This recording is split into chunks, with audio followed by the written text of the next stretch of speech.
Good evening everyone, welcome along to the National Hockey Centre here in Glasgow. It is the EuroHockey Championship 2. It is the second game today here on the main pitch at the National Hockey Centre as the home side and the host Scotland are up against Portugal. Earlier today, France won their first game of the competition after losing to Scotland. They beat Ukraine by 5-1. It was a solid effort and spectacular performance, but they did the job against the Ukrainian side that defeated Portugal on Sunday. That's how things look after today's first game. France and Ukraine 3 points apiece. Scotland also on 3 points, but they've got the chance to go back to 6 points. Portugal to get off the board, the lowest ranked side here. It would be a spectacular upset if they were to steal a win against the host side. Sides are about to come onto the field. Let's look at the lineups, and Alan Forsyth is the real marksman, the goal scorer, one of 2 or 3 terrific goal scorers, but Forsyth scored the second against France, also the top goal scorer at the World League across all phases. Kenny Baines, another one who is a prolific scorer, also involved against France, scoring in the opener. Chris Grasic is the captain. He and Forsyth are the two that are in the GB training squad. There's a strong rolling subs bench as well for Derek Forsyth, the head coach. For Portugal, the lowest ranked side here, 43rd in the world, but they played just with full out attack and full out heart, and they may well score a goal or two here. They're certainly trying to do so against Scotland. Luis Tavares, the captain for the side. 38-year-old Pedro Pinto scored an outstanding goal in the game against Ukraine, which they lost by 7-2. It was a high moment though for Fernando Gomes' side. One or two other playmakers, including David Franco and Miguel Rodriguez, they will be lively throughout the game.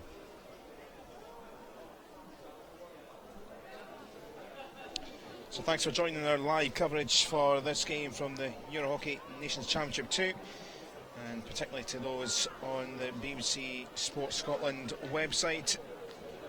Nick Bennett and Joachim Winner are our two umpires. We're from Switzerland, Bennett is from England, and we're getting set to get going with the sides coming onto the field. Alongside myself, Callum Patterson in commentary as head of domestic game here at Scottish Hockey, Jamie Frail. Jamie, great to have you with us for this big game. It was a terrific start for Scotland, and they're looking to bounce on this to get another win. Portugal, flamboyant side, looking to see some more of them. What do you expect from this game? Good evening, Callum. Thanks for having me. This game should be good. I've jinxed it before by saying there'll be lots of goals, but I do believe both sides have got some real goal-scoring threats. Scotland held up an extremely high amount of pressure against the French and scored 2 great free-flowing goals. Portugal didn't really get into gear, I thought, in their first game, but the goal from Pedro Pinto was top bag. It was sublime. It was world class. Yeah, it was absolutely spectacular. It was on the edge of the D and just absolutely launched it into the top and the roof of the net. And if you've not checked it out, why not go and check it out online, because it's certainly worth a look. So sides out, Scotland in their familiar blue, and Portugal, the trend was for them in that game against Ukraine, the first game in the group stage in this group pool A, this is, the trend was that it started really well every quarter, but maybe just not quite the same fitness as some of these sides, and they kind of just tailed off a little bit in each quarter, and Ukraine kind of picked them off a little bit. Here's the anthems.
Two anthems sang with passion, and a terrific crowd in here at the National Hockey Centre in Glasgow.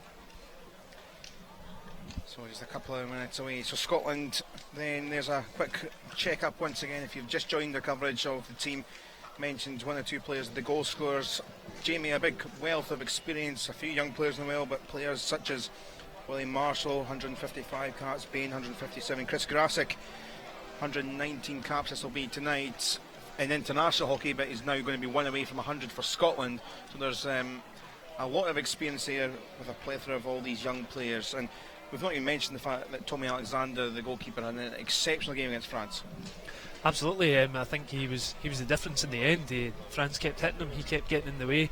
A spectacular penalty flick save as well, where there's some good photos. He catches it the entire way with his eyes, you can see him watching it. Really kept Scotland in the game, and then that gave them the opportunity for Scotland to get that breakaway goal for the second. That was so far the goal of the tournament for myself.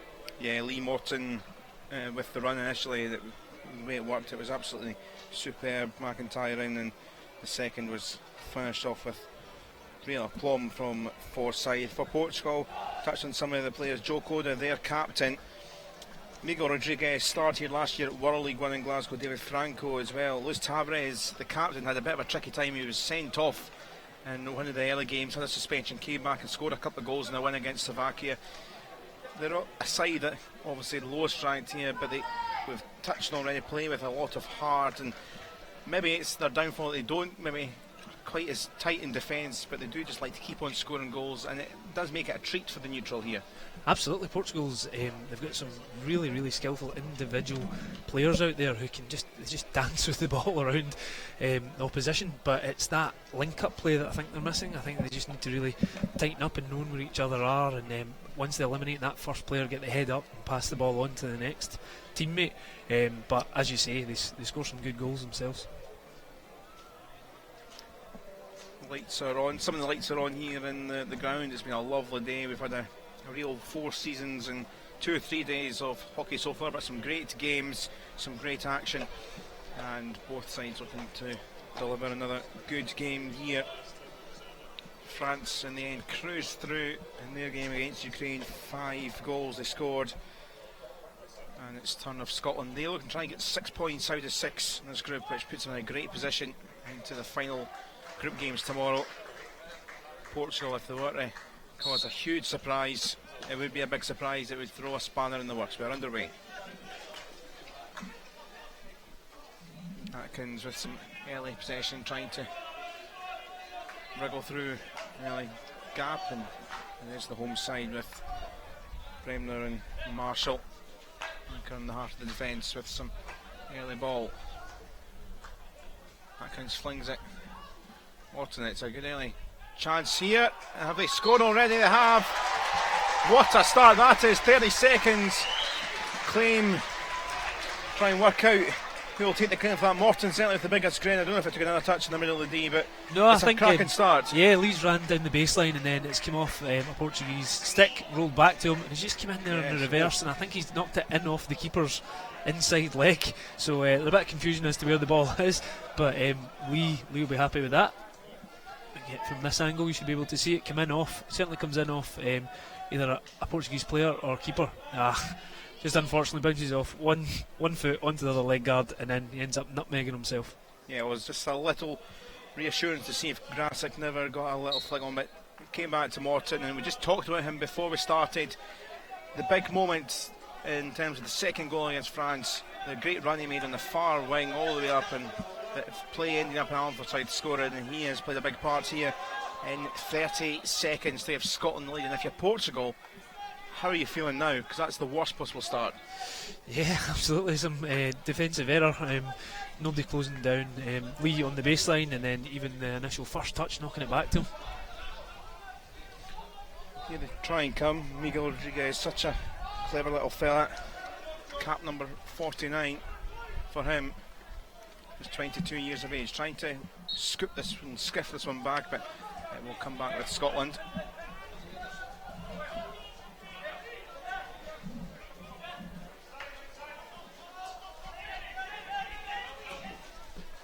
Tim Atkins trying to find Morton down the line. A little bit too quick, that pass. Relatively new into the squad, Atkins, but has played a pivotal role. 27-year-old, 13th cap for him. He's a club hockey in Reading majority.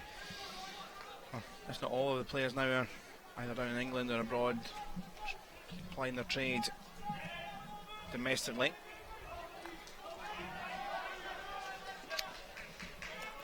Neither team stepping up and putting any real pressure on the ball carrier just now. They seem to be hanging back. Portugal have went to half court there, and centre back Willie Marshall has had a bit of a poor pickup. Ball's bobbled straight up, but there's nobody around him, and he's able to just get it back under control. Ball here for Morton again in the D. It's lovely play for Scythe, and not quite number 2. The touch coming in from Gordon McIntyre, but not finding the back of the net. Great bit of individual skill from Alan Forsyth. He just gets the ball up, he's under no hurry, ball's in mid-air, and he's having a look around to see where his next pass is going to be, and it's just McIntyre can't get the ball down and into the goal. Popped up long by Helder Gonçalves. Thiago Ventosa gets that decision, and yeah, a bit of a wild stick tackle from Willie Marshall there, and then he cleverly just moves back from the ball, but no real hurry there, just slows the play down to get more Scotland defenders behind the ball. Joe Coda, captain at the back for Portugal, lumped up towards Miguel Rodriguez.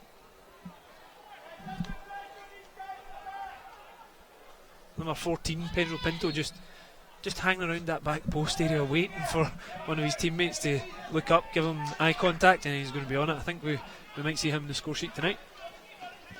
Became a bit of a neutral fan favourite very late into the Portuguese squad at his senior years, could say, at this level at 38.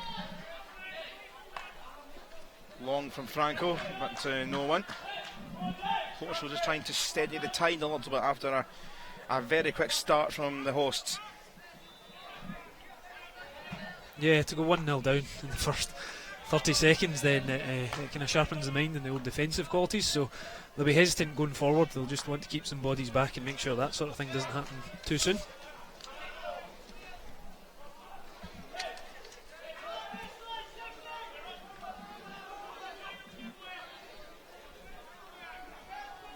Portugal players, they're just busy giving each other some constructive criticism.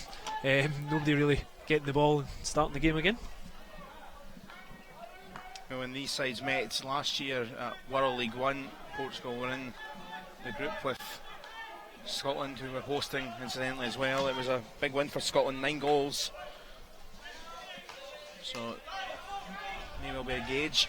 I think Wales have set the bar in this tournament so far with was it 9-0 against Switzerland yesterday? Indeed. I think that may have been a bit of a surprise. Switzerland kind of had a spell towards the end when they kind of lost a bit of heart and conceded a few goals cheaply, because we've seen the Swiss, and you will see more of the Swiss as the week goes on, that they are a decent side, but Wales too good for them. Here is Toza trying to defend and get this away.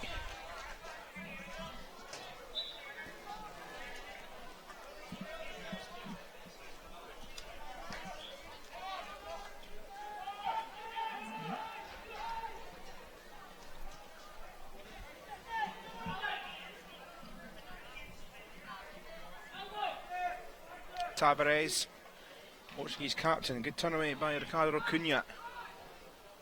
Taking on Jamie Wong, just behind Pedro Pinto. Again, Pedro Pinto just staying in that area in front of the goal, just maybe making a few 4 or 5 yard leads towards the ball. I think we'll see him winning them a few fouls as well. Moreira trying to wriggle it through.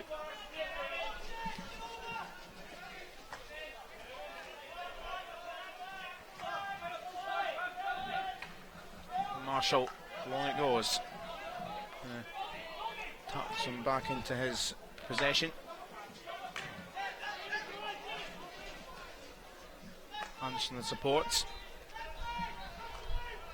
McIntyre switches it to Wong.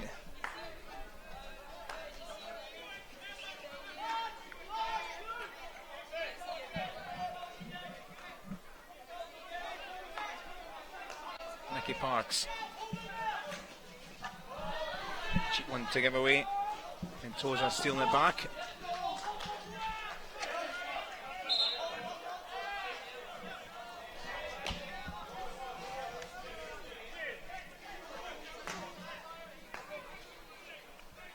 McIntyre once more. Both teams content just to sit back, let the opposition move the ball around their defenders to try and find some space. Both of them looking fairly solid units at the back. Doesn't seem to be too much space. There's no probing ball coming in diagonal. There's nobody moving too well. I think they're just looking to see if they can tire each other out. Pinto into Miguel Rodriguez. Great stick skill. Brilliant to find Ventosa. We'll come back to Scotland.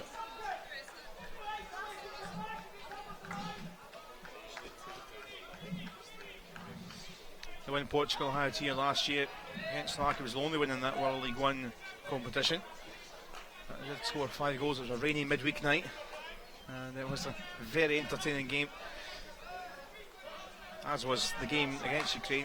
7-2 sounds like a big defeat. It was a big defeat, I guess, on paper, but both sides played well in terms of attacking the front foot. But as I say, the defensive discipline could be something that might get teased and teased more out of as the game goes on. There's another Forsyth on the pitch, David Forsyth. Krasic held up well, he's going to get this one back here.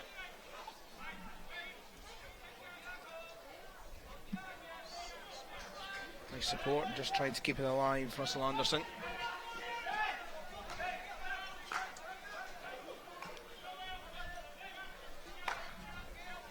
Marshall across to David Forsyth. Morton trying to help in its way.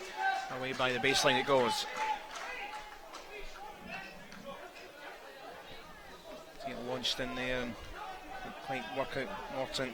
Yeah, Scotland starting to find some space down the right hand side there and just sending that probing ball in. I think Lee had to try and get a touch on that to take it off the defender's front stick, but I don't think the Scotland forward that was behind him, is it Ben Cosgrove, was expecting him to do that, so I hadn't repositioned.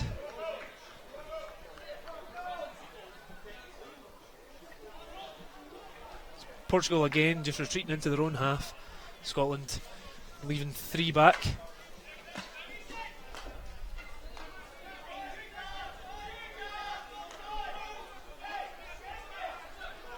I think we'll see Scotland coming down the right hand side a wee bit more. It seems to be where they're loading the numbers. They'll feed the ball out to the left, and then if they can get it back across quickly, then they'll find some space down here. I think it's Tim Atkins that's standing a bit of space. Yes, he is. But it's going to come here first for David Forsyth. Again, Portugal closing it down early, so going back round. Tim Atkins still out there in space, just teasing Willie Marshall and Dave Forsyth there with a possible pass. Very calm, Marshall and David Forsyth. That's too much on that, and a little frustrating passes, and not quite the pass wanted there for David Forsyth. Portugal get it back in their possession. Yeah, Portugal goes back. Portugal will be delighted with that. So Scotland may have had possession, but they've not moved out of their own half, and it ends with Portugal getting the ball back. So I think they'll start something similar. Scotland are playing slightly higher. They're playing maybe a kind of 60-70 press where they're coming out. I don't think they'll give them as long to pick their passes here.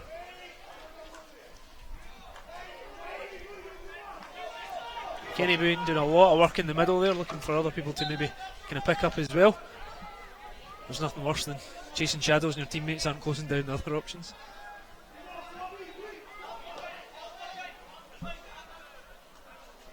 Elder Chavez looking for the help. Here is Tavares. A slip there in the middle, so Scotland put the back, but only briefly for Franco. Bouncing off and putting the pressure on his Byers just to usher that ball of any chance of it towards the D. Really brave there, so you're coming in the wrong side of the person, swinging in reverse, and Gav Byers has just followed, but stick nice and flat. There's a few times where you can be caught with the kind of follow through of the swing there, but Gav's got his stick out and down, managed to intercept that.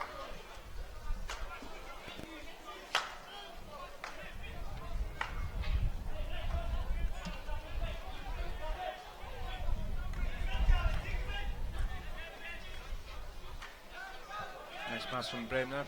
Cross now for Riddle.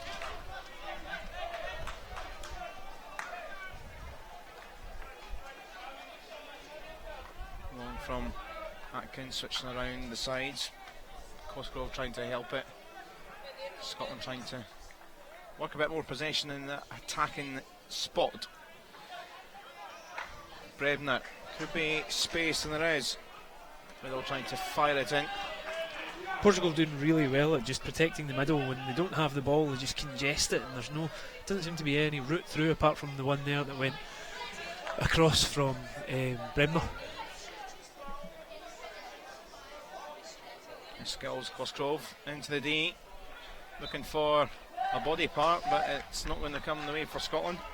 Yeah, you see players running baseline there, and the first thing the defender starts to do is protect their feet so they don't give away a penalty corner. And Ben Cosgrove has just lifted the ball too high and caught a Portuguese knee, which is too high.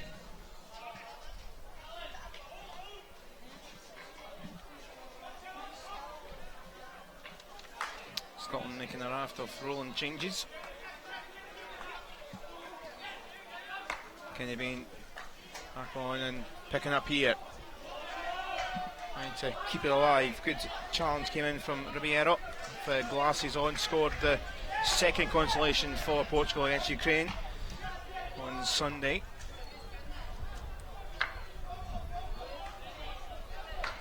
Scotland with 4 players really high up the pitch, almost in the baseline there, so this is where it comes into play. Anderson trying to wriggle it across again just by the baseline. Yeah. To the final 90 seconds just over of this first quarter. Bit of a bobble in this. If that's a flat pass, then Kenny's just looking to deflect it onto the next player, which I think is maybe Gav Byers.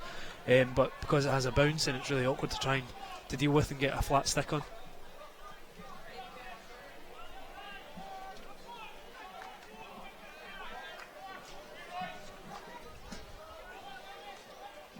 Tavares on long, but more in hope than in expectation. But work coming in here from Daniel Rodriguez, who's trying to win it back, but Scotland have it deep and might try and build up at least one more attack in this quarter. Here's Kenny Bain. Launched it at full pelt. It might actually work out here, but just dragged a little bit there by Cammy Fraser. Yeah, Kenny Bain, as soon as he picks the ball up, he knows he's going route one. There's a bit of a fortuitous wobble for Scotland in that it misses the first player, McIntyre, I think, and then rolls to Cammy Fraser, who all the time in the world, and I think he thought he was under a wee bit more pressure there. Thought it was a Portugal defender stepping up behind him, so he kind of spins round and tries to get the shot off close to his feet. Yeah, McIntyre kind of the look saying, what are you doing? But then all of a sudden it came through into the D in a good spot. But not quite the moment there for Scotland, who lead Portugal by that very fast start goal. Lee Morton in 30 seconds. Franco looking for Ribeiro. Shove there. And come together with McIntyre. Both going for the ball.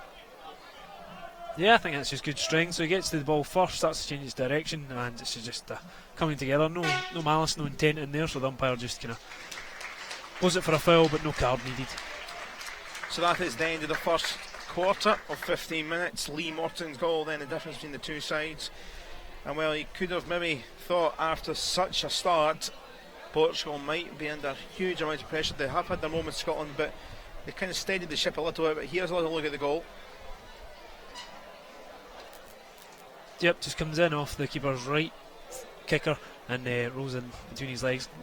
Credit goes to Lee Morton. He continues playing. The ball's bounced off a Portugal stick straight back to him, and he's got that striker's instinct where rather than get it back under control, he just steps in, sweeps it in, and he's reverse. So anything on target he would take. So a goal for Lee Morton. Hard to miss Lee Morton on the field with that hairstyle, with the jet blonde top and the brown here at the side. But that's the difference between the two sides at the moment, as they take their couple minutes rest. So it's quite a change up, because for the second tier European sides, for anyone maybe not familiar watching on and don't see a lot of hockey, that we've seen a lot of the top sides in the Olympics play the 4-15 minutes for a while, but the guys that are here maybe here playing World League One, we're playing 2:35 minutes, so it's a bit of a change up with the quarters, and it seems to be working. It's felt very quick and action packed this week, but it seems to be working the last 2 or 3 years across the game in hockey. Yeah, at the top level obviously we get some far more coverage now in terms of the media, which is superb. I mean, it's a fast-flowing game for everybody, so it's great. We're now getting a profile. The 4:15s.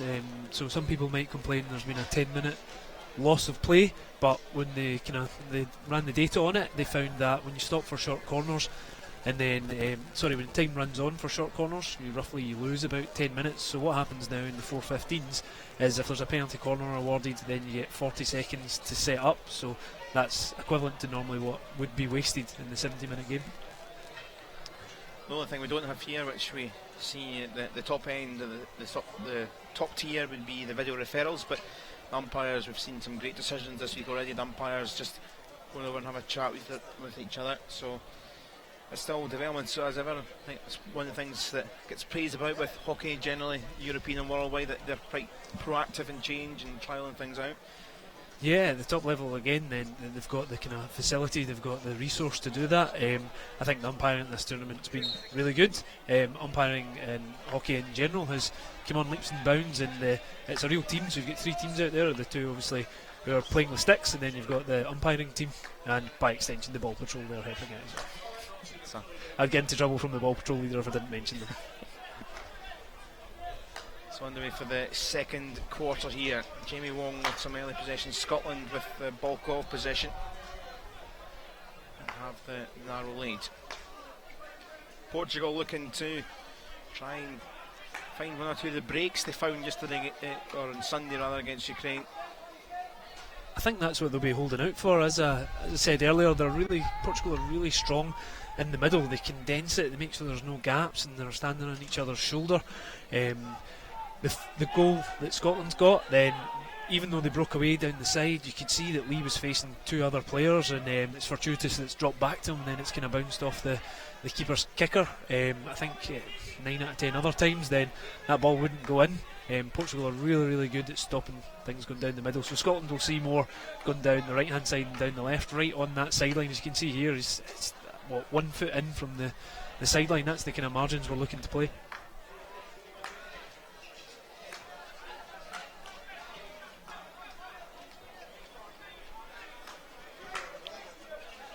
Forward, exchange a pass with Bremner. Little loose here from Marshall. He's going to put his side under a little bit of pressure. Yeah, a poor pick up from William there. The ball's had time to roll away from him and roll off the sideline. No Portugal player anywhere in their own half when that happened. No real pressure to go and make William try and play it. Marshall plays his club hockey with Surbiton, over 150 caps. A clutch of them with over 150 caps in the Scottish side, 31 years of age. That's Tavares of Portugal. Nice to wind something up and keep a bit of ball. 31. William Marshall is 31. He must have started playing international when he was 15 then. That's a tremendous number of caps. The French game earlier, there's players in their mid-20s that are breaking 100 caps. It's extraordinary.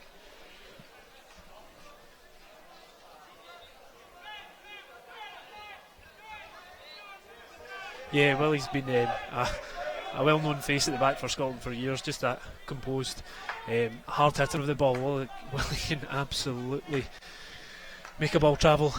Used to face him when he played club side Kilburn, and standing in goals facing that is just incredible amount of power. So we would hope that from positions like this today, he'd utilise that kind of diagonal ball whenever he sees a gap. So when you see the ball getting played round the back there, Jamie Wong to William Marshall, when they've not got the ball, then they're just looking for that gap, that pass, that bit of space that they can see someone in.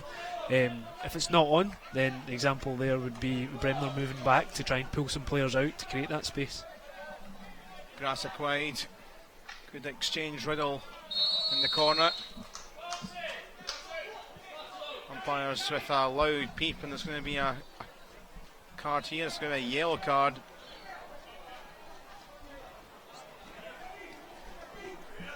That was flung in the direction of Portugal's Jose Santos. Yeah, not really sure what happened there. An off the ball incident of some variety. Didn't see it in the path of the moving play, but something a yellow card issued for Jose Santos. It must have been serious enough to merit a yellow rather than the green. Well, we've seen that earlier. Neil Sturrock, who was with us with coverage earlier, was talking about how the umpires, the officials, seem to have been drilled into them anything of fairly seriousness instead of the 2 minutes heading for a 5-minute yellow card straight away. At this tournament, anyway, it's been a thing so far, but yeah, I mean, player safety is their number one priority, so if they see anything, then good on them. Kenny Bain not happy with that decision from the umpire. Always has that with a wry smile on his face though.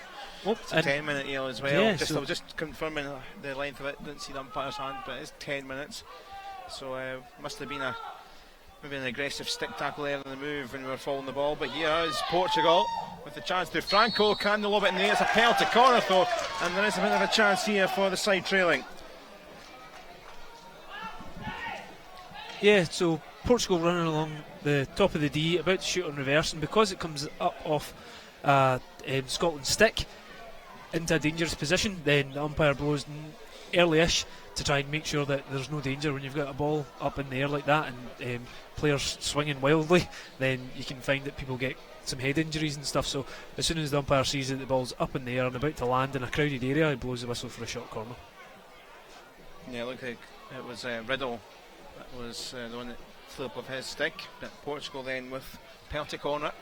Just over 4 minutes in this quarter. There's going to be Luis Tavares to inject. Miguel Rodriguez could be the one in the pocket. No, it's left in for Pinto to drive. Miguel Rodriguez is there. It's saved by Atkins. But Luis Tavares does score, the captain for Portugal. And despite the heroics of Tommy Alexander, couldn't keep that one out this time. And the lowest ranked side here are level. Yeah, so Tommy makes first good initial save, so he can tell it's going to be a strike. So he lies down, comes off his leg guard. So you would think Scotland player would be in to cover that. And then just the way the ball goes for the second rebound, then I think number 5 is it Bremner steps in to try and pick it from the middle, and while he does that, the ball then rolls out to where his man was, and he just slots it in. Kept the patience there. Might well have lost their cool, but it just bobbed up nicely for Tavares, who was the injector, and 1-1 it is. That's throwing a cat amongst the pigeons. Good goal by Portugal in terms of tenacity, in terms of playing on, in terms of pouncing on that loose ball. So I think that again leads to the individual skill. So a worked short corner, fairly obvious and original one in terms of the straight strike, but they knew where the ball was going to then bounce back out to, and they've got people on there to pounce. So excellent work from Portugal. And very little opportunities, so penalty corner, taking the chance. I think that's the first penalty corner of the game as well. Yep. It is.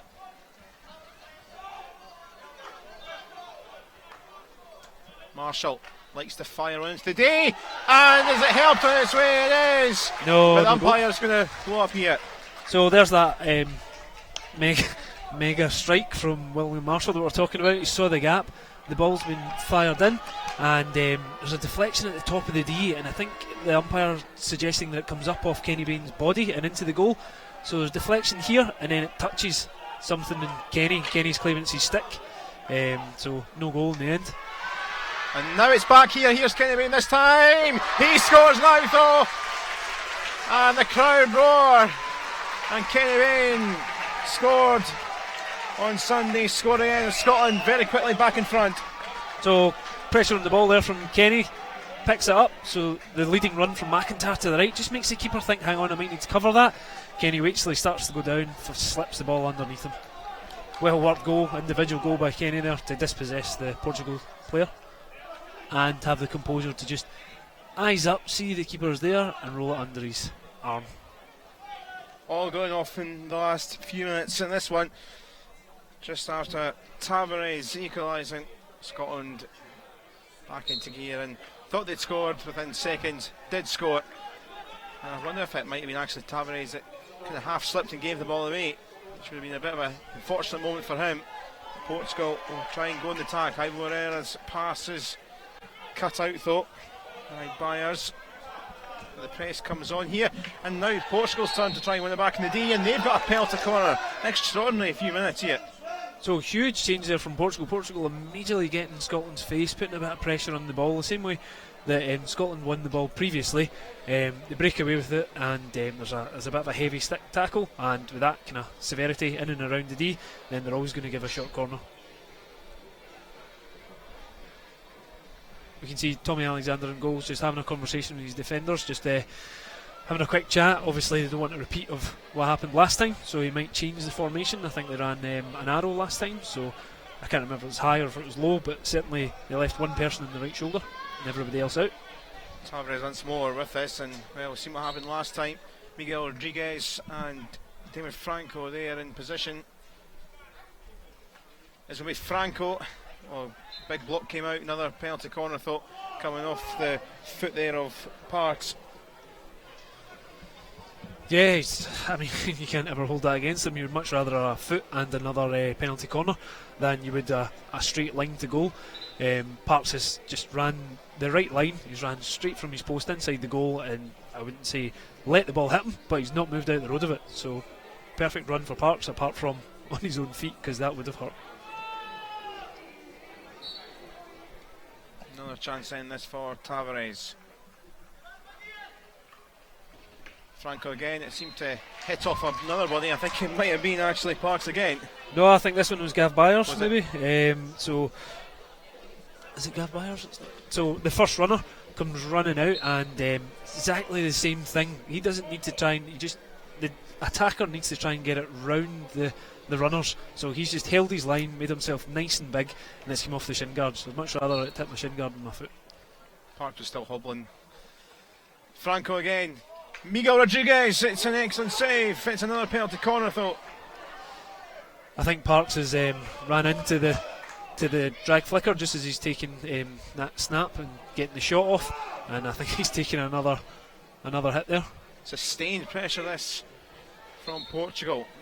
It was a different routine that time as well, something a little bit different. Yeah, so up to the top, and then they look as if they're going to do something straight from the top, and just that spin that changes the angle for the next person to step in on, that's enough to fool your first two runners and create a gap at one side for you to get the shot off. Tavares in.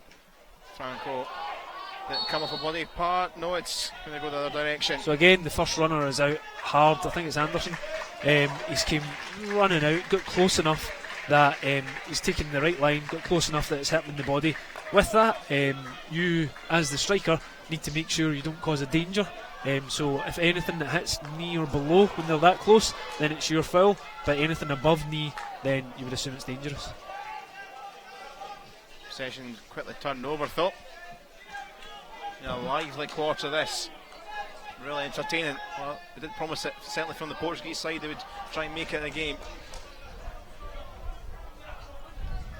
Yeah, Portugal will get a lift from this, definitely. That amount of corners and that amount of possession in the ball, they can start to come back into the game now.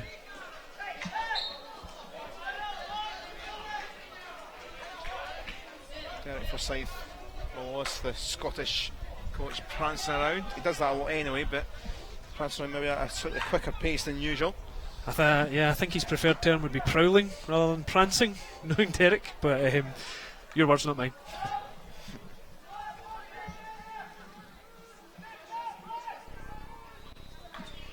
Launched away by Ricardo Cunha.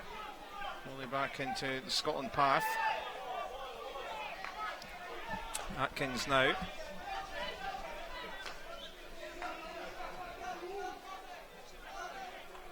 Marshall just steady up the other channel it goes. Byers had the support. Comes in here for Anderson. Can he wriggle out some space? Cries it came off a foot, but play on, say the umpires. I think Ivo Moreira was living with a bit of danger there, I thought, the defender. Yeah, he seemed comfortable in the ball. It's not the kind of area you would try and normally carry the ball out, but in the end he draws the foul against Anderson and gets possession, time and space.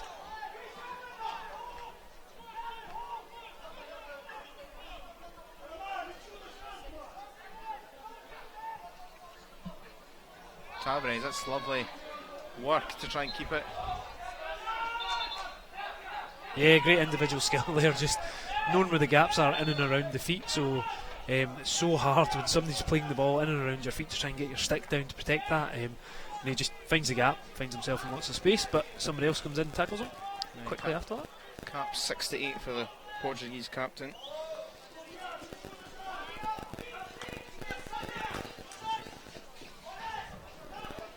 Down the line it goes, and then it switching around there onto Kamalo, but can't keep it in his grasp.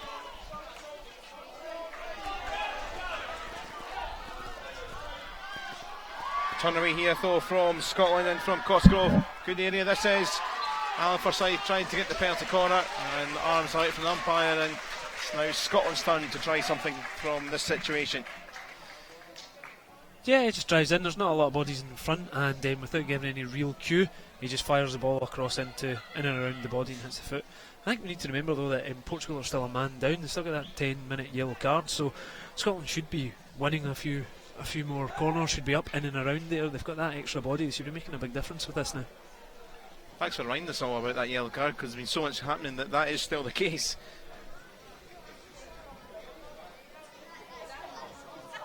Jose Santos with a 10-minute yellow for I think a bit of an aggressive tackle on the move. But Scotland have this penalty corner. Alan Forsyth hits off the body and claiming that it went up in the air and came off Miguel Rodriguez. Umpire's arm is for Portugal. Yeah, so is it Miguel Rodriguez that runs out number one, and it runs out nice and early, so Scotland take a slight switch and decide to hit the ball, and it doesn't look as if the ball comes up too high, but it certainly comes up onto shin guard height. I would have maybe disagreed with the umpire's decision there, but I think Miguel Rodriguez gets hit with a stick, and the umpire maybe thinks that's it because he's holding his body, which would imply he's been hit with something. David Forsyth won that one back, but quite finding Morton. Umpire just overturning the free hit, so it was a free hit to Portugal, a sideline to Portugal, and because the ball wasn't stationary when it was taken, they were deemed to get an advantage there. So what you do is you take the ball off Portugal and give it to Scotland as a sideline ball.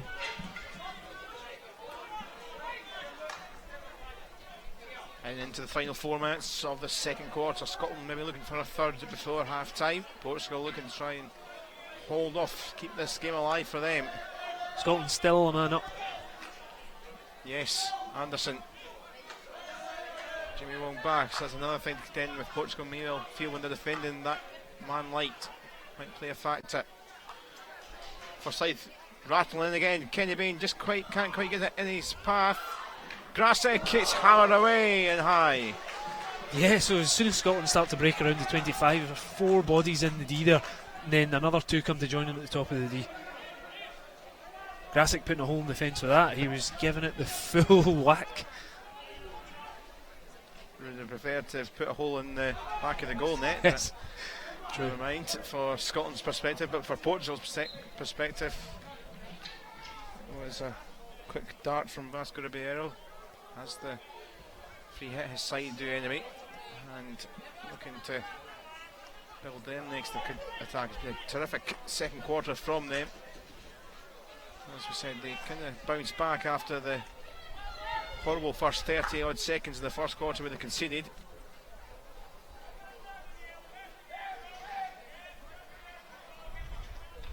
Daniel Rodriguez was needing a bit of help. That's been taken by McIntyre, and Morton just losing out the ball though. Just won't give up with it. After for the moment though.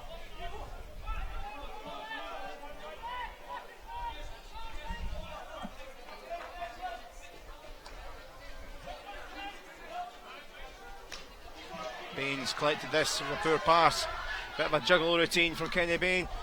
Tried to set up the perfect ball. Keeper hasn't really got it away. Alan Forsyth. And the arm is in the air, and that was cynical play. And the stroke is coming Scotland's way, and this is the chance to make it 3-1 before the break. Yeah, almost a comedy of errors in the build-up. So a bouncing ball, and it comes through. He comes into his reverse and hits the keeper. The keeper then uses his reverse, the wrong side of the stick, to try and play it away. Alan Forsyth gets the bobbled shot towards the goal, and no real pace on it, but just awkward to pick up, and Portugal foot on the line, so a foul just as it was about to cross the line means a penalty flick. Chimal Pinheiro, the guilty party. Alan Forsyth looking to get the third here for Scotland, and he does so into the corner, and there is a bit of breathing space. Couple of minutes just over to half time.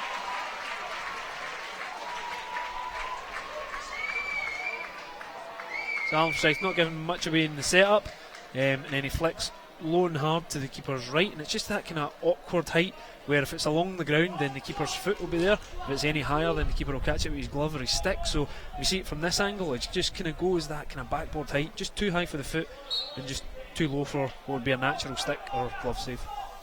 Not far off from the goalkeeper though. 132nd international cap, 117 of them now with Scotland. Surbiton player, the youngest player to reach 50 caps for the Blue Sticks, and he's made it 3-1 here.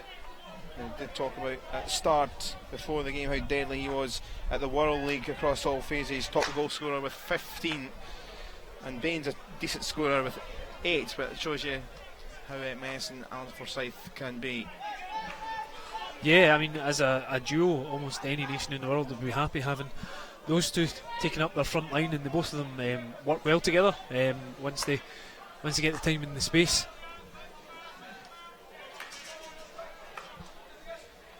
I guess certainly many of the neutrals will be feeling a bit for Portugal here because they've played an excellent quarter. In fact, they played pretty well after maybe the rocky first 5 minutes of the game, and might feel a bit aggrieved to be 3-1 down. Well, 2 of the goals have been unconventional, shall we say, where it's come in off a keeper's leg guard, and then the one leading up to the penalty flick it was a strange, no one could just get the ball under control and get it away or get it towards target. It just seemed to kind of bobble in, so as unconventional as it is, Scotland would take it, but Portugal would look back and think, well, how easily replicated would they be against us? Our formation in terms of defence leading up to that's been quite good, so it'll be an interesting one. If I was Portugal going into half time, I'd be happy with where they were at, so to speak. Maybe with the corners they would look to put more away, but it seems as if their game plan to hold the middle, be defensive and then get something in the breakaway could still produce a result.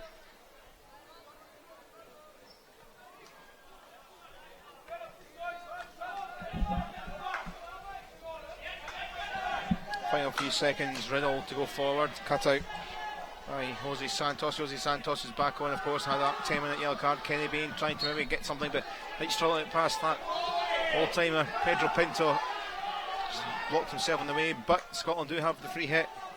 Akhtar trying to launch it in, that'll do. Half time it is at the National Hockey Centre in Glasgow. Scotland with a 3-1 lead.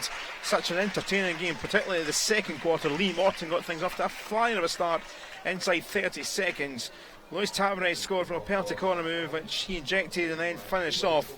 And then very quickly Kenny Bain, through a mistake, made it 2-1. A great finish from his point of view. And Alan Forsyth with a stroke just before half time with the third goal and daylight. Let's have a little look at the goals, Jamie. First of all, starting off with the worldy start. Lee Morton taking all the credit, all the claim as it bounced in. Yeah, Lee picks the ball up outside DD, drives the baseline as he'll have been told, tries to feed it through to the person that's free, hits a Portugal stick and bounces back to him. And the first instinct is just to have another swing at that, get it in and around that front of the goalkeeper space, and there we go, fortuitously enough, the ball bobbles in and off the leg. Here's the penalty corner, which Portugal had to be patient about, but they got the reward. Yeah, so again, the pouncer, the Portugal players are the first to react twice. So Tommy Alexander comes out and does the right thing. He lies down, makes a big low barrier, because with the first strike you have to hit the backboard, and then it just bobbles across. He gets his glove, and again he tries to dive across. Willie Marshall on the line there, unlucky that it hits his foot and doesn't actually just keep it out. This was a firing effort. This one didn't count. Yeah, disallowed as the ball was deemed to have bounced off the body of Kenny as he runs across to the left. Might get a better view here actually. Kenny in this claiming camera. it's his stick. I think it maybe came off his foot, maybe. Foot, yep, that's definitely some part of him. But then immediately redeems it by running in and robbing a defender, and just so composed. Some people in there would face an oncoming goalkeeper and just try and hit it as hard as they can. That works to the goalkeeper's advantage. He just sees the gap. As soon as the goalkeeper starts to drop, there's a gap underneath his rib cage, and before the sticks hit the ground and the legs manage to get flat, he just rolls it into an empty net. I feel sorry for Luis Tavares. Scored, and then literally within a minute gave the ball away, and this was the stroke for 3. Yeah, good stroke. It's low and hard, and goalkeeper guesses the right way or picks the right way, and it just that awkward height that you can't get to. So this then for 3-1 to beat Andre Ramirez in the goal, and daylight for Scotland at half time. So we'll take a little pause. We're into the 10-minute break. Confirmation earlier of that scoreline with France and Ukraine. Currently it's Scotland 3, Portugal 1 at half time. We'll be back in around about 5 minutes time for the start of the second period.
Welcome back then, almost ready for the third quarter in this EuroHockey Championship 2 game. Scotland 3, Portugal 1 in the second game of Pool A. Earlier today it was the game that France wanted to bounce back from after the defeat against Scotland. They defeated Ukraine by 5-1. Jimmy Frail, head of domestic game and goalkeeper, with Hillhead as a... Never really introduced you as a player as well, but yeah, you're a player as well here in Scotland, and know many of the players as well, certainly the Scottish players, but casting your eye over this game. Bit of a false start, but it's been an exciting old first couple of quarters. Hopefully it remains the same for the third. Yeah, not sure what happened there. I think maybe the support table here didn't start the scoreboard at the same time, or weren't ready at the same time as them, or started the game. But 3-1 in the first half, then I still don't think either teams have got into their groove yet. Scotland with two fairly scrappy goals, Portugal with a well worked, good attacking short corner. So looking forward to this quarter. Scotland with early possession, certainly had a lot of it in the first two quarters.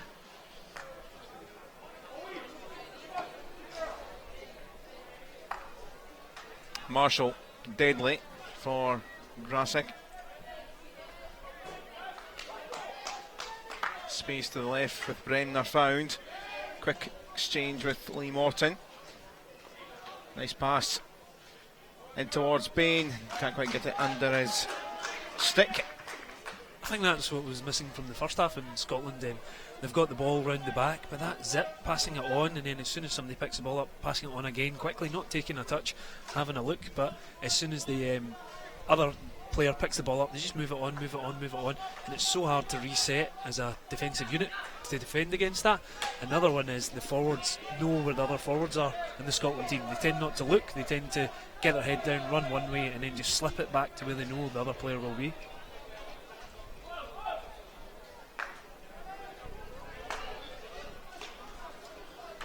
McIntyre just nipped out there. That pass trying to find Anderson.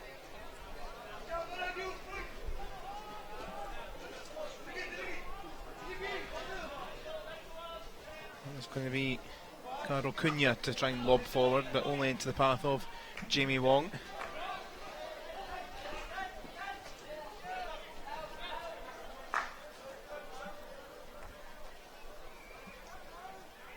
Portugal again just dropping back into their own half, happy for Scotland to move the ball around in their area, just dropping back, making sure nothing goes through the middle.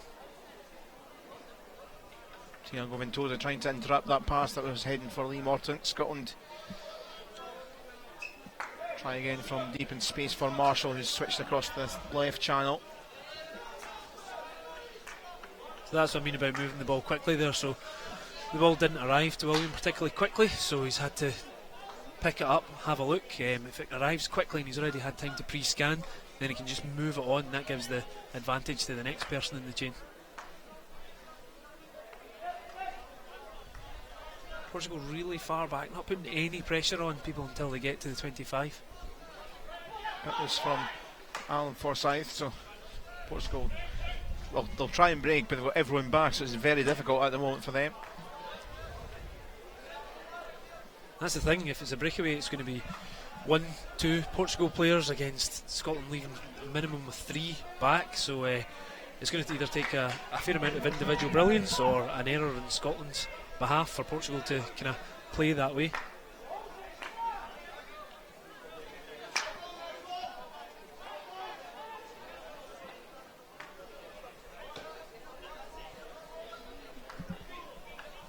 Market goes to Wong, who's headed away to Quevive to play his hockey.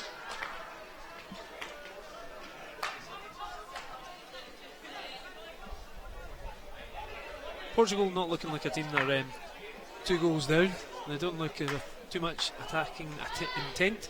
They seem almost happy to hold back and do damage control to make sure it doesn't go to a higher scoreline. That was 9 goals here in the World League One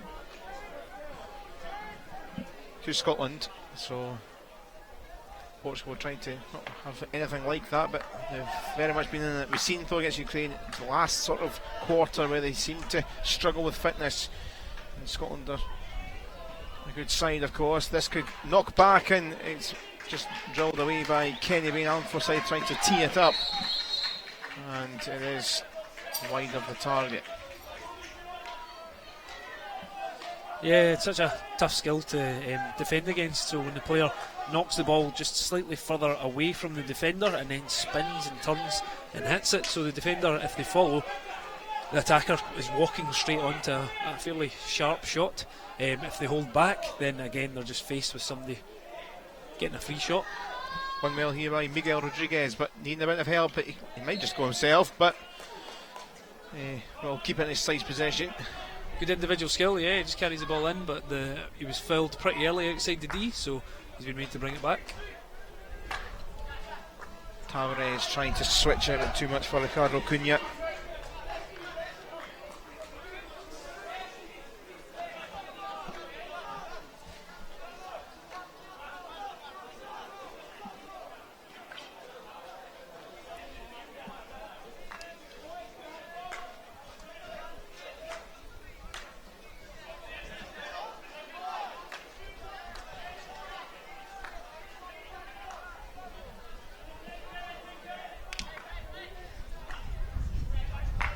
David Forsyth still trying to keep it in. So foul against Scotland there. Cammy Fraser just catching the stick of the Portugal player as he's starting to drive away, so it's deemed stick obstruction. Derek Forsyth still pacing down there. Of course, been busy as well. Derek Forsyth with the coaching side he does with the women's GB team. Missed Clydesdale Western, who he head coaches domestically. The women's side missed their cup final in European playoffs because he was out in Malaysia.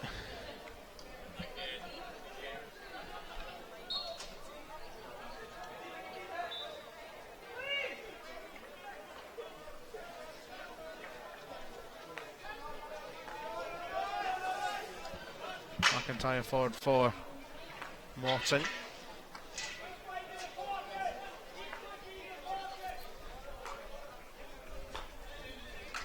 And Forsyth to Riddle, just gentle stuff here from Scotland. A bit more a calmer pace in this third quarter, and it's been all one way. Portugal very much, as you mentioned, Jamie, happy to just sit there. Yeah, it just seems Scotland are probing, just trying to move Portugal, and as you mentioned, Calum, is that if Portugal's fitness is an issue, then all Scotland need to do is keep moving that ball around. Those shuttles, those kind of 5-10 yards from one side to the other, soon wear a player down. So if Scotland keep doing that, then they'll come alive in the final quarter if they've got superior fitness. You'll soon find the Portugal defenders don't track, which creates a wee bit more space, a wee bit more time for the ball when it gets through onto the cap ball carrier.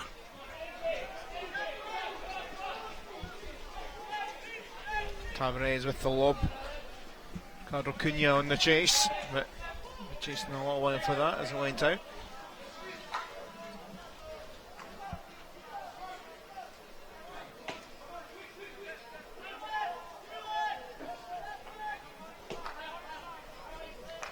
Gavin Byers, and down it goes. David Forsyth again. Still very calm. Cosgrove trying to keep it around. I think maybe we need another 10-minute yellow for a bit of a suspension of a player, so that's when the game came alive in the first half. I think we had, was that 3 goals? Yeah. In the last minute it was 11v10. Yeah, we kind of had a little chat.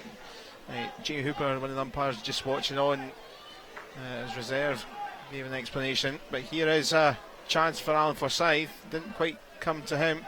Grasic now, and just dabbed away and should well be cleared away by Jose Santos.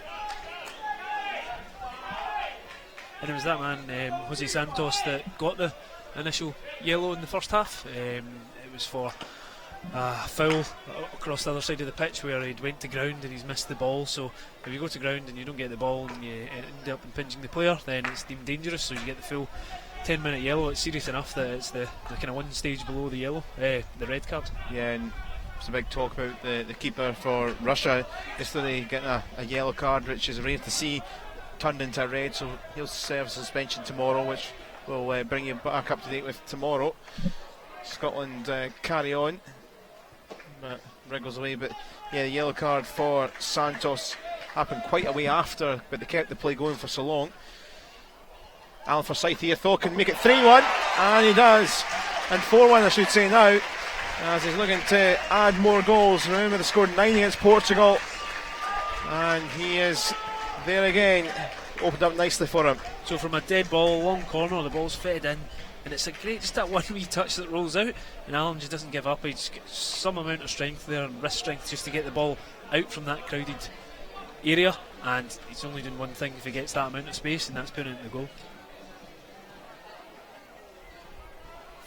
Very acute angle, and I think it ends up going between the goalkeeper's leg. I'm fairly certain they've swapped goalkeepers. They're now onto their number 1 goalkeeper, and I think it was number 2 that was in the first half, so they've brought on Antonio Camacho. Indeed, maybe a change up maybe, but didn't really help out for Portugal there. And now Forsyth have won it back very quickly. Bremner trying to help Morton, though tried to nick it off Tavares.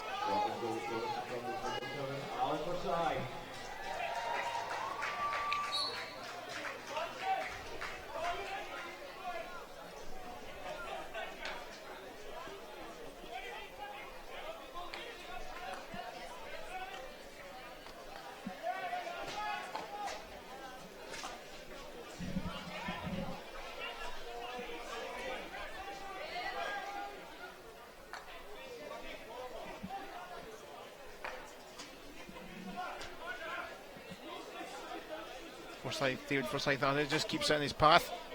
Back for Wong, just over 4 minutes left in this quarter. David Forsyth to Morton. Alan Forsyth for company. Both trying to combine off a leg, I think. And penalty corner, good combination play from the two umpires, Joachim Wimmer and Nick Bennett, and decision made for Scotland to have a chance from a penalty corner. Yeah, so never ending there for Lee. Just sticks in. The ball's bobbling. It's a really hard one to defend against, and when you get inside that D area, you just try and find a foot, and that's all he's done. He's rolled it off a Portugal defender's foot, and umpires maybe missed the first foot, and the faraway disengaged umpire has given the corner.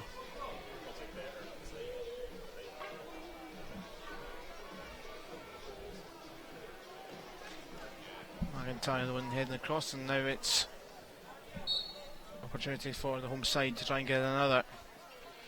Can it be? And it's up in the air from the keeper Camacho, who is on now. Just disappear a wee bit off the Portuguese last. Yeah, balls went over baseline, so they bring it out for a long corner, which is obviously taken in line with where it goes out in the back. Morton to fire. Same again here, so the balls went out baseline off a Portugal imagined stick rather than foot, so the ball's played from the 25 in. Krasic trying to keep it alive for Scotland, but Portugal clear, but with no one up front really. It doesn't go very far, bar back to David Forsyth, who is very quick.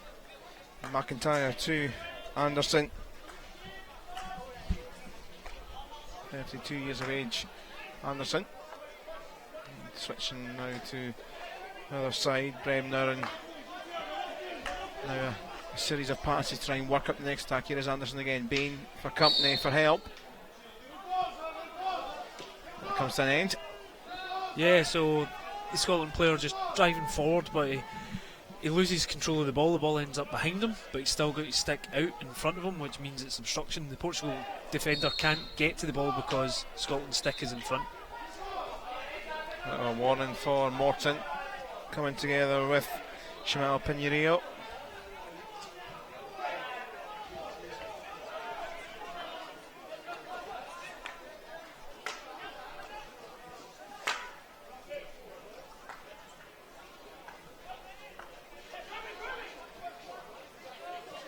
Riddle to collect. Fraser alongside.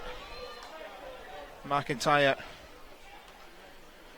trying to get a stick out, trying to crave for the ball, but must have wriggled up off a Scotland player's. Portugal try and keep a bit of the ball, but they're quite quick to get going here, but they might spot him in the space. Lovely lofted ball over the top for Ventosa. A quieter game compared to the game against Ukraine, but he's found his way into the D, and the managed to get a shot at goal through Vasco Ribeiro, who scored the second for Ukraine, but it was fairly tame in the end. Yeah, that's the kind of venom, the kind of break we're looking for from Portugal. So when they hold back in the defensive unit, it's nice to see, but what we need is that cross ball, that scoop, that lifted ball across to some people so they can just run at the Scotland defence.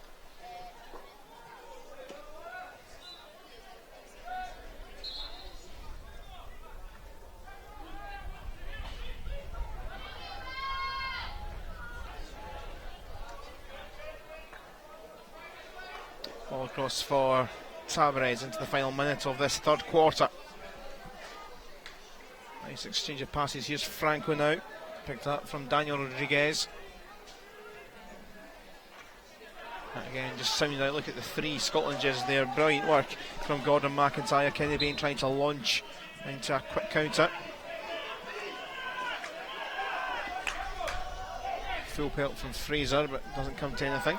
Yeah, looked kind of forced there. There was definitely a body in front of him. I think he's maybe tried to hit it down the left foot of the player standing there, the notoriously harder area to try and cover with your stick.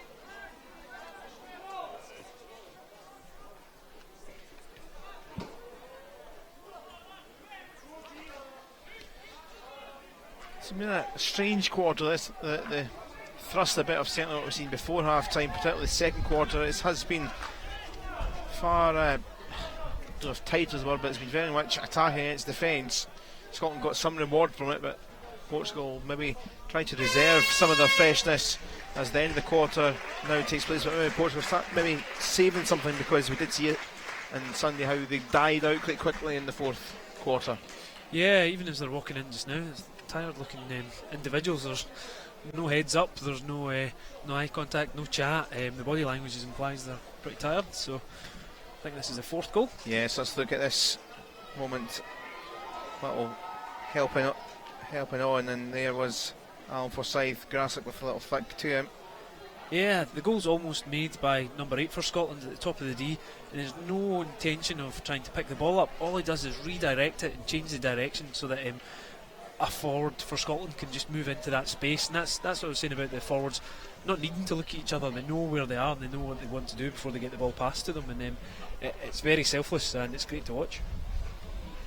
So it looks like Scotland are going to be heading on to 2 wins out of 2. It's a full day tomorrow with games in both pools. It gets underway at 11:45. If you're around Glasgow, why not come along and watch a great day of hockey. Russia taking Wales. Wales are looking good in the competition in the group stage. Switzerland are up against the Czech Republic. Czech Republic and Russia drew, which threw a spanner into that group. Then 4:15 France take on Portugal, and Scotland are 6:30 again tomorrow as they are up against Ukraine. Then there's a rest day Thursday, and then we're into the knockout phase either for promotion or relegation, because that is what's up for grabs. If you've not seen any of the hockey this week, the two best sides, since the semi-final day on the Friday is really important for those trying to gain promotion. Top 2 in the pool will go through, and the 2 winners of the semi-finals are into the final, which is great, but the big thing is the semis, because they get promotion to the top tier and they play the likes of the Netherlands and some of the top sides, Ireland to name just a couple. In France were there, Russia to Portugal in this competition came from the other direction along with Wales, and it's strange when you look at the rankings. Wales, one of the lower ranked sides here, have had a great 12 months, and they came up with Portugal from the third tier of this competition when it was played 2 years ago. So it shows how Portugal got maybe a bit of work to try and develop into a steady second tier nation. Wales, we know how good they are at. Portugal starting this quarter very well, and the opening seconds into the circle, but they're not going to get anything from that. No, strange one. It looked as if the Portugal forward was being pushed by a couple of Scotland bodies, but it seemed to get the foul against them there. So a bit of intent there. I would have maybe said that Portugal would not take the foot off the gas, but maybe step away in the fourth quarter, as you said, perhaps linked to fitness, but some real intent there to begin with, so Scotland better keep an eye out. However, it is back up the other direction, and here's Marshall, might go for power here, and he nearly took off that ball, nearly went out of the complex with that one, never hurt anyone in any sort of colour though. Yeah, I don't think, I think it was Cammy Fraser that was running in at the back. I don't think he was expecting that angle, but he certainly tried to adjust. That's why you see him sliding, he's tried to cut back on himself even though he was travelling at full speed.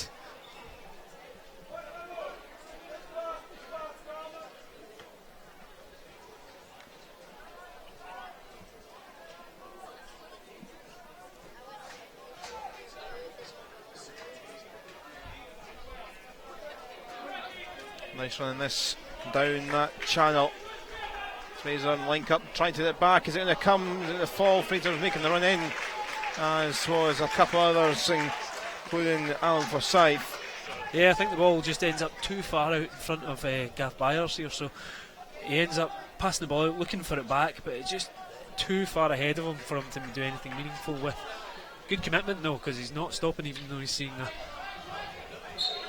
15-stone padded goalkeeper running at him.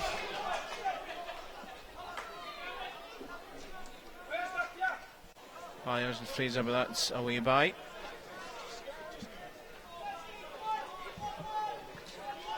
Yeah, so Coach Derek Forsyth are just saying to Cammy Fraser keep the ball, so that was a bit wasted. He's taking it down into the corner and hit on to his reverse stick, and when you try and hit with the reverse, then the majority of the time it'll lift. It's a lot more likely to lift on your reverse than it is your front stick, so Derek just looking for the boys to get the ball and just keep it, pass it into the goal. There's no need for that kind of at this stage for that kind of low percentage pass.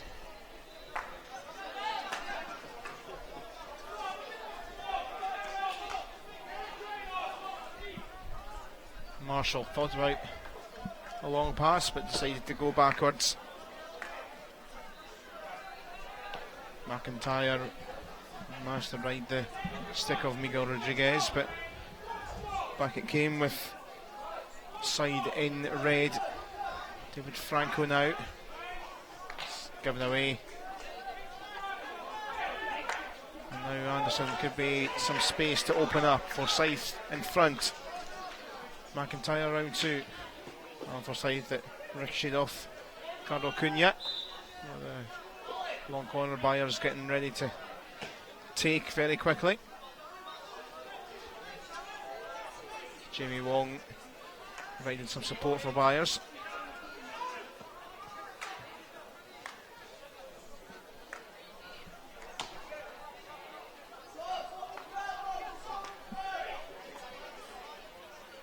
Down from Parks, back to Byers. Through Jamie Wong, but might still fall up. And it is going to be a third goal, a hat-trick, Alan Forsyth, and a little bit of play of magic, and Alan Forsyth continues his goal scoring run in this game.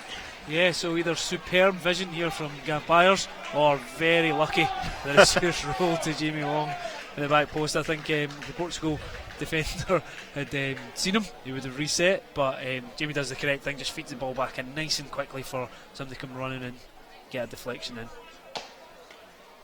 Let's say excellent vision from Gav there. It aesthetically looked very nice anyway, and another goal for the Scotland crowd to cheer. And a word for the crowd actually, it's very full. I heard tickets went through the roof in terms of sales for the weekend, certainly the knockout phase after the win against France. That was a big game. Yeah, so it's been really great home support for the Scotland boys. The first day against France, then it was a full stand, and tonight won't be far off it either. So the real one everybody's pinning on is that they get to the final on Saturday, and we get a full house and to cheer them on. And of course, for all the other sides here, there's plenty of supporters been around from all the nations, but it's quite fitting for Scotland and for likes of Wales here as well. Just over 3 years since the Commonwealth Games, this is a legacy venue, and it's been used for a major competition like this. Absolutely, so the Commonwealth Games obviously had come into town and gave the full two water-based pitches with a 500-seater stand. But the interesting one is that, as you say, it's not just been Scotland fans throughout the week. So we've had a couple of Czech Republic flags, we've had Ukraine, we've had Russia. So it's great to see people from all across, well, I'm assuming Scotland and the world, coming along to watch other nations. Yeah. It's hard to believe. It's been 3 years since the Commonwealth Games. A notable win for any of our viewers watching on the BBC Sport website. It's been a little while ago since the Commonwealth Games here in Glasgow, and well, they're coming around again, aren't they? 2018 down under. Absolutely, nice yeah. They'll be trip good to watch. Yeah. Unfortunately, I don't get to bag a ticket for any of them. What about yourself? Are you going along, Callum? I haven't heard yet. So at the moment, no. I'll be watching it on the television. It'll be great to see once again. That one flying across the D. Chavez trying to get some help to get it away. Jose Santos surround Miguel Rodriguez, trying to wriggle out the space like he likes to do, but always a bit difficult with 2 or 3 bodies around. Significantly taller as well. Parks with the number 22 in his back, a pretty lanky, tall fella. Rodriguez, so not quite giving up on that, nearly pinched that one back. No, that's the kind of pressure that Portugal have been missing the entire game. So that through ball there, and William Marshall ends up getting a stick on it and bringing it down. But in the first half, it wasn't so quick. So if Portugal had played the same way in the first half as they have just now, then they maybe would have got a bit more of the ball. So yeah, just the replay there of William trying to do a kind of a running lift over the top. So, but it's not high enough and not far enough away, a bit dangerous. Getting away and one back to Morton, tried to find Bain, but cut out by Carlos Almeida. Great working back from Gerd Byers there, just pressuring the ball carrier. Even though he's behind him, he's managed to get round in front him up and slow him down the attack. Nice for Bain, trying to work it back in for Byers. Morton initially made a good steady run. Portugal trying to brave it again. Not many numbers. Miguel Rodriguez will try, and he'll try, and he will try. Sport coming into the day. Excellently cut out because Ribeiro was waiting if it came to him.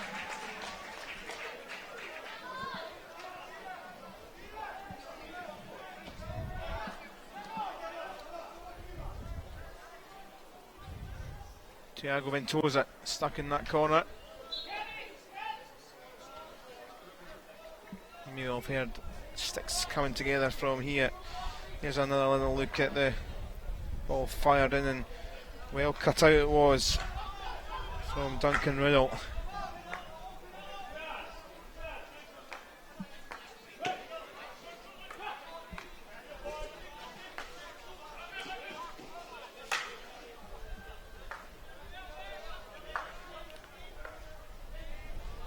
Marshall, well, that was impressively powerful again, not quite finding anyone in blue and white. No, a victim of his own power.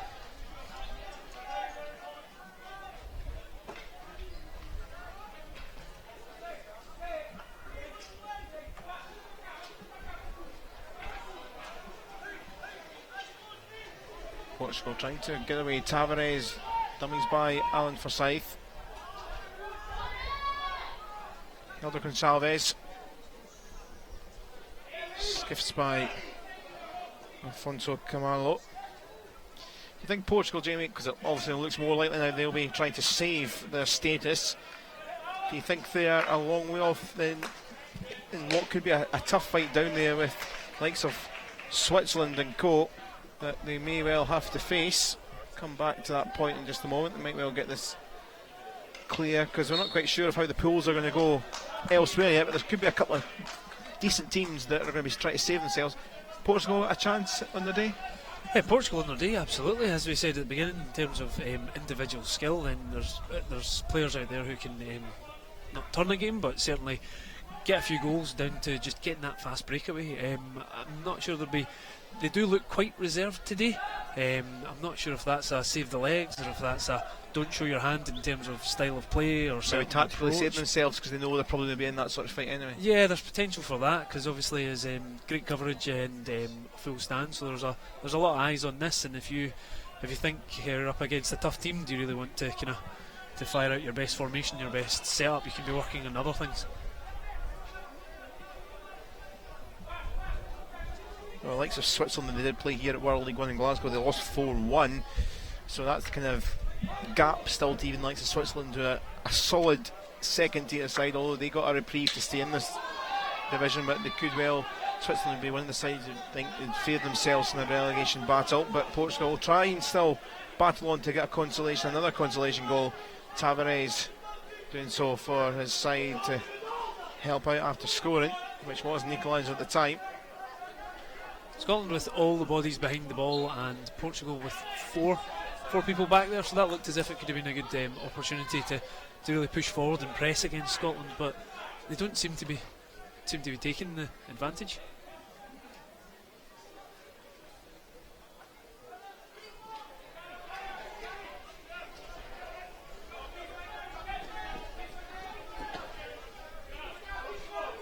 Scotland's turn with this next wave, and Alan Forsyth, couple racing in. McIntyre and Bain into the D. This is wonderful feet from Alan Forsyth. Kenny Bain, and parried away, but there is a chat going on between Portugal players and umpires. Penalty corner signal, but I think the umpires are just going to double check with each other. Great individual skill here from Alan. So he turns the Portugal player absolutely left for dead, and then slips it. So when he slips it, I think he manages to find a foot as well. Okay, so Changed their mind. Yeah, must have decided it was either too high, it was unsure, but it appears to be a bully. Was it a bully? Yes, a bully, which is extremely rare event, but Scotland seem to be fairly happy with that. So give the ball back to Portugal.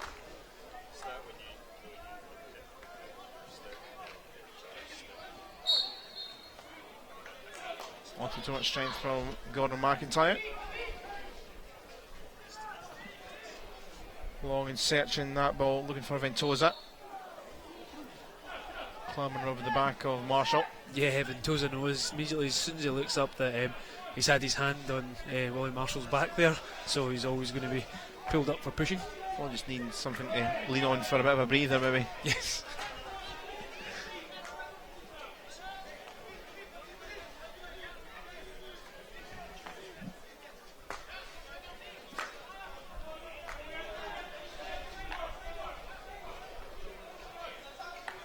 Marshall, another powerful ball. Here's Kenny Bain, and it's going to fall for Morton, is it?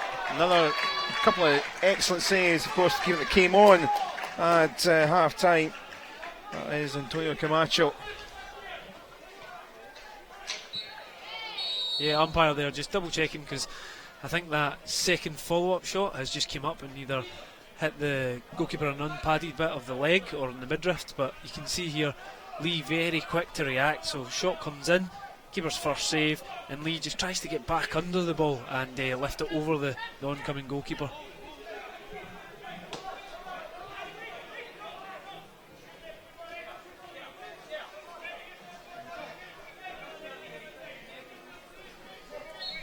Goalkeeper just giving bits and bobs a bit of a shake there. Technical term.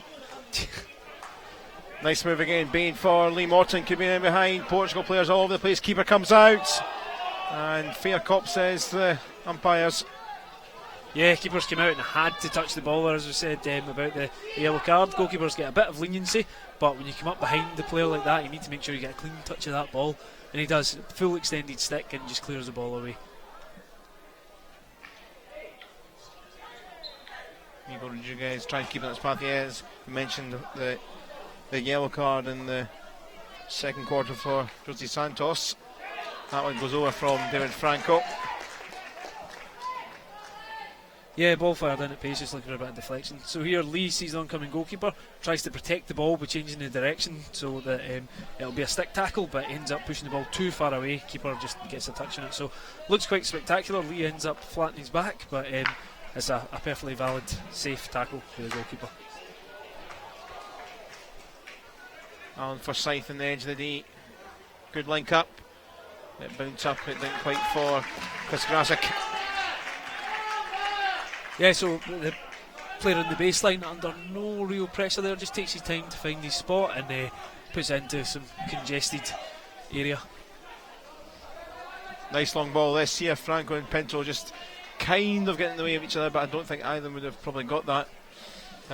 Different idea. Portugal still trying things with 90 seconds or just under left on that clock.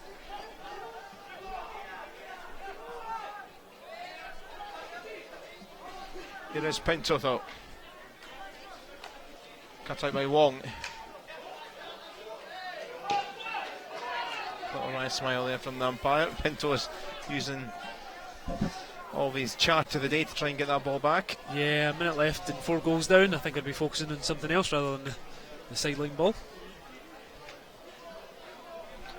And another good performance from the umpires in the field. Also mentioned about the yellow card in the first half. Jamie Hooper is the backup, just helping us out. I think actually Jamie Hooper, the Welsh umpire, was quite funny. Seen a tweet yesterday, I think it was. He was on about stuff about the restroom and the games console that he was playing with. He was fair, enjoying the downtime when he wasn't umpiring. This is another chance maybe for Scotland today. Penalty corner right in the final few seconds, and maybe a chance for number 6 here. Yeah, so I think the ball's just fired in at pace, and Portugal number 12 hasn't had time to reset his feet, and just penalty corner in a kind of dangerous time at 5-1, but 23 seconds left. You would assume that this is the final piece of play.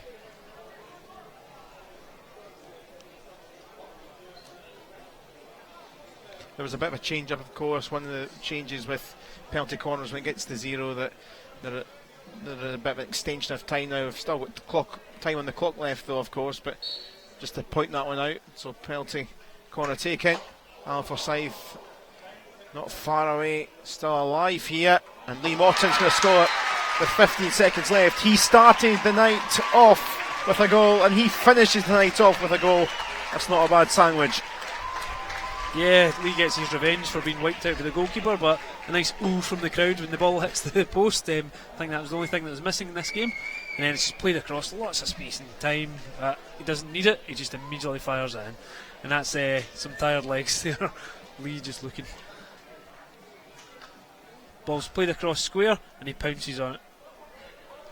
Gets a wee lift just as the defender tries to dive across. Defender's always going to go low because that's percentage wise the majority of where it's going to be.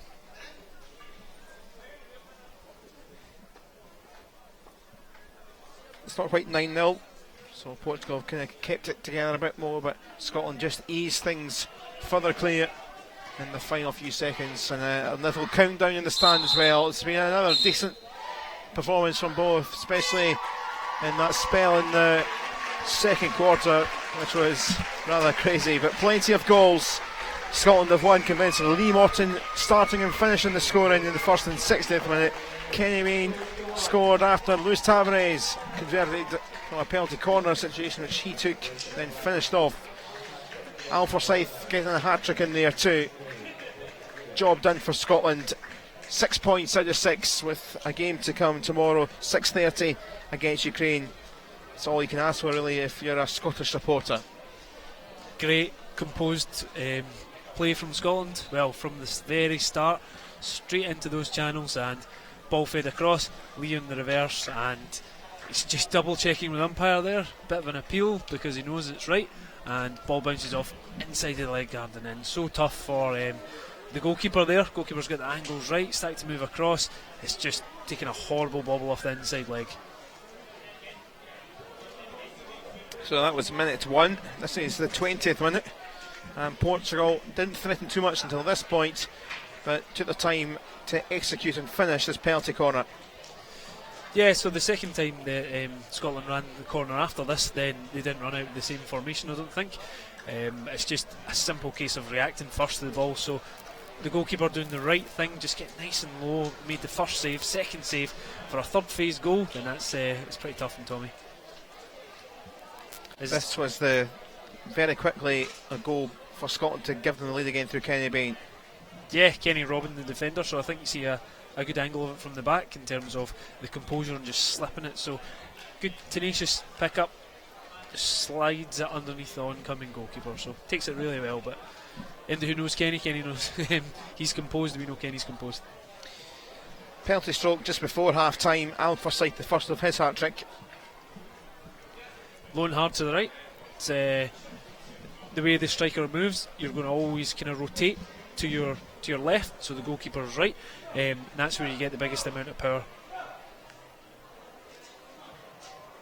Then a change of goalkeeper actually for Portugal filtered into the second half with Ramirez being switched for Camacho. Didn't really change their score, and Scotland seemed to just edge their way to more goals. Portugal didn't show too much in the second half. Alan Forsyth with his second. Yeah, Alan Forsyth here makes it for me with the just the strength of the one-handed pick-up and knocks the ball into space for himself. So he makes his own space and his own shot, and doesn't mess about when he gets it.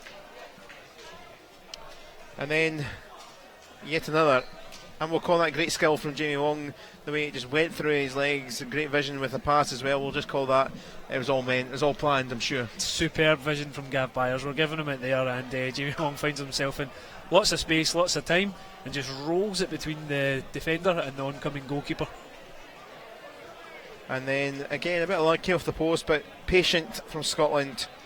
And this from Lee Morton, and it's a nice little bookend to the goal that started things off from him in the first minute. Portugal defenders do the right thing. The balls went across, so they start to go across and press. Two men start to cover the most danger, which is on the line, but they forget about Lee standing back post in lots of space. Lee doesn't need to move. He knows that if somebody looks up, they'll find them in all that space.